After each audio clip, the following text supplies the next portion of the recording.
wabarakatuh. Kami dari kelompok 4 Aceh akan menjelaskan tentang Islamisasi ilmu pengetahuan dalam rangka memenuhi tugas mata kuliah Islam dan Pengetahuan Kesehatan dengan dosen pengampu Pak Barita Juliano Siregar. Selamat menonton.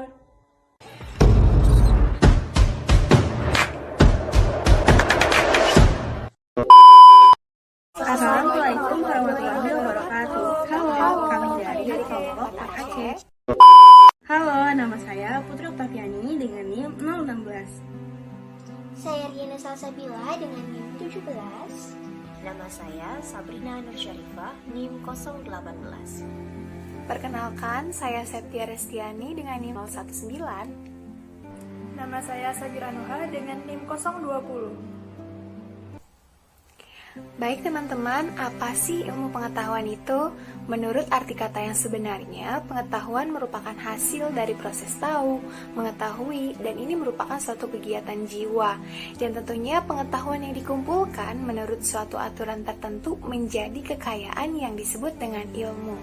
Ilmu pengetahuan berusaha menerangkan gejala-gejala secara ilmiah. Tidak lain adalah bertujuan untuk menjelaskan gejala-gejala secara rasional, mencapai hakikat yang paling dasar dari semesta. Tentunya, dalam upaya penjelasan ilmiah tersebut, ilmu pengetahuan pun menggunakan metode. Sementara itu, metode ilmu pengetahuan merupakan serangkaian langkah dalam satu urutan metodologis yang ketat demi mendapatkan penjelasan seobjektif mungkin tentang semesta. Perlu kita ketahui bahwa saat ini ilmu pengetahuan telah gagal untuk memecahkan kompleksnya problematika manusia modern. Para pakar kembali memeras segenap kemampuan untuk mencari alternatif metode ilmu pengetahuan yang baru, yang tentunya dapat memberikan solusi bagi problema umat manusia pada era pasca modern ini. Oleh karena itu, perlu dirumuskan teori-teori ilmu sosial. Dan selanjutnya, teori ilmu pengetahuan yang islami menjadi bahan alternatif dari ilmu-ilmu sosial yang sedang berada dalam masa krisis tersebut. Jadi, hal ini bisa dimulai dengan menggali konsep-konsep dari Al-Quran dan Al-Hadis sebagai landasan epistemologis, ontologis, maupun aksiologis ilmu pengetahuan islami. Berbicara tentang islamisasi, terlebih dahulu perlu ada pembedaan antara Islam dan islamisasi itu sendiri. Jika kita ibaratkan Islam bagaikan sebuah kitab suci Al-Quran, sedangkan islamisasi merupakan apa yang dilihat oleh penduduk dalam fenomena yang bisa dipahami dari perspektif sosiologinya. Untuk menanggapi fenomena masa kini, tentunya tidak perlu ada lagi kata Islam yang baru, akan tetapi yang diperlukan adalah islamisasi yang baru. Pokok dasar ilmu pengetahuan dalam Al-Quran itu membawakan pengembangan melalui nalar manusia yang menjadi ilmu yang sistematis. Penjelasan Al-Quran tentang ilmu pengetahuan ada yang berbentuk keterangan yang pada hakikatnya merupakan kejadian alam dan sekitarnya. Dari segi kandungan akan hakikat kejadian alam dengan seisinya serta hubungan antara satu dengan yang lainnya merupakan hal-hal yang luar biasa yang kemudian terungkap kebenarannya melalui penggalian ilmu pengetahuan dan teknologi akan subjudul. Di dalam Al-Quran, selain seruan untuk mencari ilmu pengetahuan, di dalamnya juga terdapat berbagai macam-macam disiplin ilmu. Di antaranya terdapat kumpulan ayat-ayat Al-Quran yang menjelaskan tentang ilmu sosial atau muamalah, dan juga ilmu alam. Juga dijelaskan proses penciptaan fenomena-fenomenanya yang dikenal dengan ayat-ayat kauniyah. Fenomena-fenomena alam yang terjadi di dunia ini sebenarnya juga disebutkan di dalam Al-Quran sebagai sebuah proses menuju islamisasi ilmu pengetahuan. Saat ini, Barat membatasi metodologi penelitian indrawi atau sensibel sebagai satu-satunya sumber kebenaran, sedangkan sebagian umat Islam dalam memandang ilmu pengetahuan selalu berorientasi pada religius dan spiritualitas. Pandangan Barat bersumber pada paradigma positivisme. Mereka cenderung kurang perhatian atas urgensi ilmu modern yang dianggap sekuler. Mereka bahkan bersikap desensif dan mengiyakan larangan terhadap inovasi hasil ijtihad intelektual muslim abad pertengahan. Sikap seperti ini termasuk bentuk kewujudan dan ketidakmampuan umat Islam dalam menelaah sumber ajaran agama.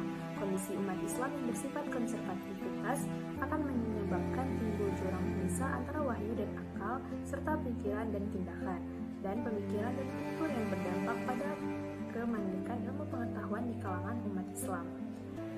Dalam khazanah Islam, wahyu juga dapat menjadi rujukan pengembangan ilmu pengetahuan. Dalam Islam, tidak ada pemisahan dalam ilmu pengetahuan. Ruang lingkup ilmu Islami tidak sebatas pada segala yang fisik, tetapi juga metafisik seperti Tuhan, malaikat, kota, dan kabar, dan lain sebagainya. Menurut Mulyanto, Islamisasi ilmu pengetahuan adalah pengimplementasian berbagai nilai Islam dan struktur ilmu pengetahuan modern. Sedangkan menurut Haidar Bajir, sains yang Islami perlu dibentuk. Selain itu, menurut kakak negara, Islamisasi ilmu pengetahuan penting dilakukan karena perkembangan ilmu modern telah terbukti mengakibatkan masalah yang serius sehingga diabaikan, khususnya dalam bidang biologi. Berdasarkan hal tersebut, dapat ditarik kesimpulan bahwa terdapat pemisahan ilmu agama dengan ilmu pengetahuan, padahal dalam Islam keduanya sangat saling berkaitan. Oleh karena itu, dibutuhkanlah Islamisasi ilmu untuk mengatasi permasalahan tersebut.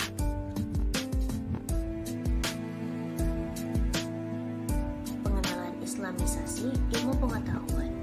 Pada dasarnya, proses Islamisasi dari segala bidang sudah diperkenalkan dari semenjak Islam lahir, termasuk ilmu pengetahuan, seperti yang tercantum dalam surah Al-A'laq ayat 1-5 yang berbunyi, A'udzubillahi minasyaitonirrajim, Bismillahirrahmanirrahim. Iqra bismi rabbikal ladzi khalaq, khalaqal insana min 'alaq. Iqra wa rabbukal akramul ladzi 'allama bil qalam, 'allamal insana ma lam ya'lam.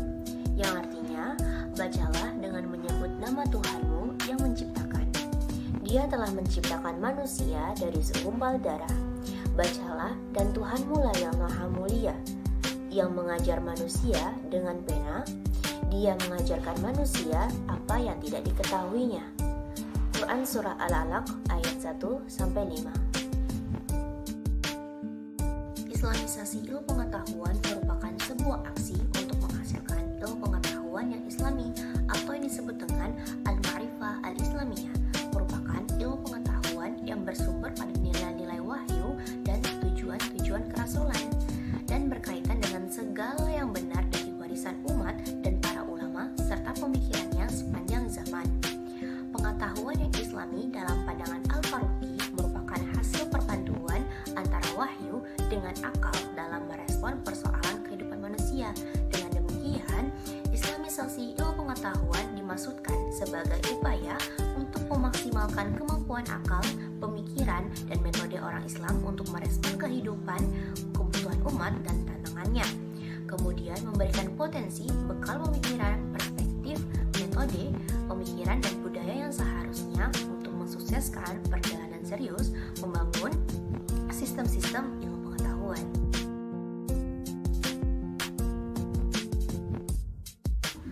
Selanjutnya, tokoh Islamisasi ilmu pengetahuan. Ilmuwan asal Palestina yaitu Ismail Raji Al-Faruqi merupakan tokoh yang pertama kali menganggap Islamisasi ilmu pengetahuan. Ide tersebut dikembangkan bersamaan berdirinya sebuah lembaga penelitian bernama International Institute of Islamic. Kerja akademis Naqib didukung pemerintah Malaysia dengan mendirikan sebuah lembaga bernama International Institute of Islamic Thought and Civilization pada tahun 1987. Awalnya, Al-Faruqi merumuskan pemikiran pada dua hal pokok, yaitu Islam dan Arab. Ia memberikan perhatian yang cukup besar dengan memperkenalkan Islam sebagai agama logis dan ilmiah, berkemajuan dan sempurna. Ia hadir sebagai tokoh pembaharu yang meletakkan ajaran agama Islam sebagai dasar dalam berperilaku. Al-Faruqi mengoreksi cara pandang umat Islam saat ini yang membagi ilmu menjadi dua, yakni ilmu pengetahuan umum dan agama. Baginya, pemisahan ini fatal karena memisahkan agama dari ilmu pengetahuan. Faruqi telah menuangkan gagasan pemikiran Islamisasi ilmu pengetahuan dalam sebuah karyanya yang berjudul The Islamization of Knowledge. Gagasan ini cukup menyita perhatian intelektual muslim pada seminar perdananya pada tahun 1982 di Pakistan. Ia memberikan perhatian yang cukup besar dengan memperkenalkan Islam sebagai agama yang logis dan ilmiah, berkemajuan dan sempurna. Ia tampil sebagai tokoh pembaharu yang meletakkan ajaran agama Islam sebagai dasar pijakan dan dalam bersikap dan bertindak. Menurutnya, Islam adalah way of life yang lengkap dan komprehensif. Ilmu pengetahuan dalam Islam. Dalam Al-Quran telah ditegaskan bahwa umat Islam wajib menuntut ilmu pengetahuan. Hal ini termaktub dalam Quran Surat Al-Mujadilah ayat 11. Ayat tersebut mengisyaratkan kepada manusia supaya mempunyai ilmu pengetahuan, sehingga mampu mengambil pelajaran dan peristiwa yang terjadi di sekitarnya. Berdasarkan ayat tersebut, Islam mengajarkan untuk selalu menuntut ilmu pengetahuan.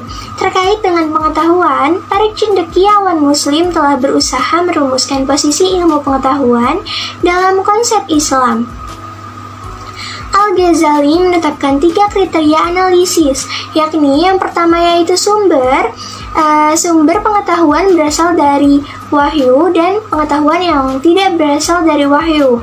Pengetahuan yang berasal dari wahyu diberikan Allah Subhanahu wa Ta'ala kepada hamba pilihan, yakni Nabi dan Rasul. Kebenarannya bersifat absolut karena didasarkan pada keimanan. Pengetahuan yang tidak berasal dari wahyu, sumber pokok dalam pencarian ilmu pengetahuannya berupa rasio, observasi, dan akulturasi. Kriteria analisis yang kedua yaitu kewajiban yang bersifat fardu ain dan fardu kifayah. Pengetahuan yang bersifat fardu ain sangat penting bersangkutan karena berkaitan dengan kewajiban mendasar dirinya sebagai seorang hamba yang harus taat kepada Allah atau Tuhannya. Selain itu, pengetahuan fardu ain juga dilakukan demi kebaikan individu seperti dalam masalah etika sosial, kesusilaan, dan hukum sipil.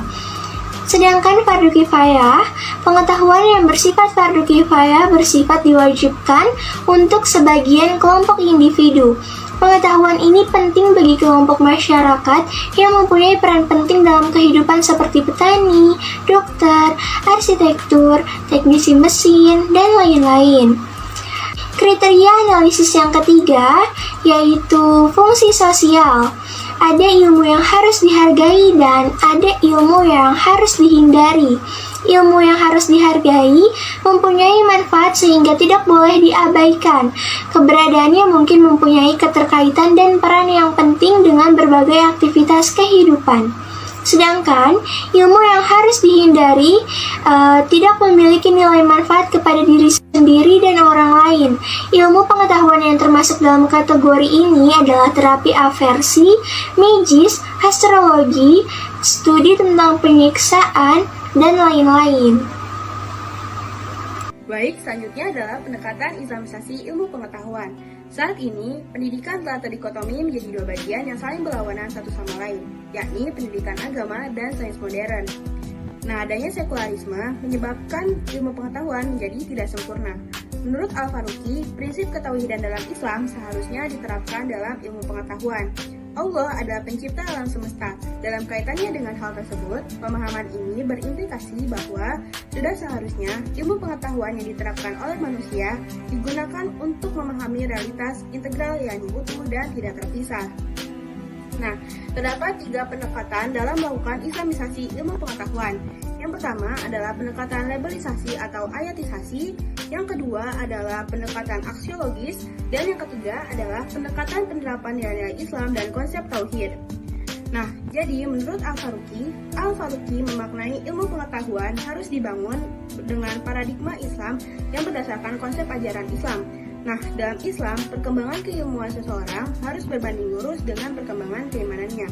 Karena jika tidak, maka individu tersebut akan jauh dari Tuhannya.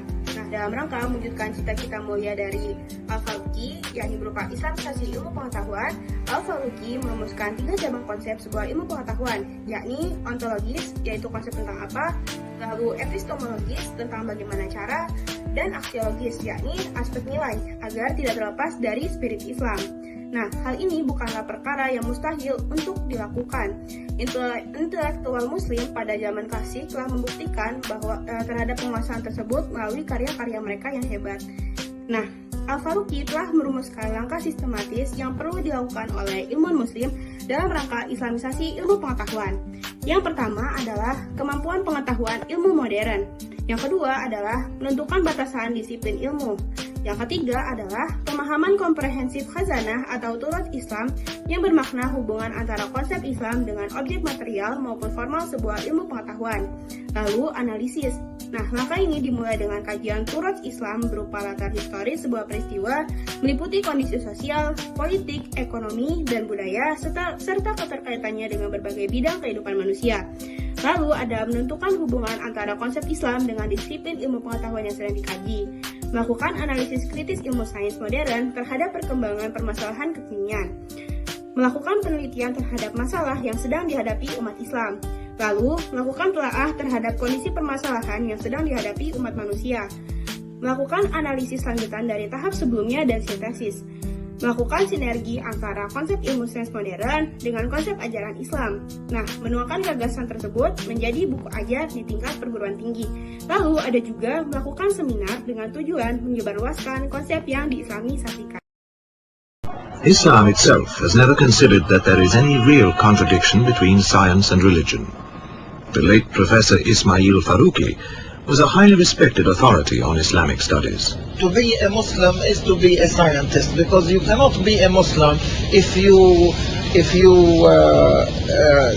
do not fulfill the terms of the Khilafah. And the terms of the Khilafah are that you deal with nature, that you transform nature within you, and nature in your in other human beings, and nature outside, the trees, the mountains, the rivers, and everything, the whole of creation. So you've got to study nature in order to know its laws, its secrets, as it were, in order to deal with it and transform it. Also, another reason, nature is the creation of God. And God subhanahu wa ta'ala, Allah subhanahu wa ta'ala has planted in nature His sunan, His patterns. And therefore to discover the patterns of nature is to discover the sunan of Allah, and therefore to glorify Allah. And so there are these two reasons why every Muslim must be a scientist. And this is why the Muslims have done wonders in science. Therefore the Muslim goes to nature not because nature is an enemy, like for instance the Greeks did. The Muslim goes to study nature not because there is a jinni in nature which he is trying to master or to subdue. Not at all. The Muslim goes to nature because nature is a gift from Allah, which Allah has made musakhar, that is to say subservient to man, in order that man may live and may fulfill the commandments of Allah. Itu saja yang dapat kelompok kami sampaikan. Kurang lebihnya mohon maaf. Terima kasih. Wassalamualaikum warahmatullahi wabarakatuh.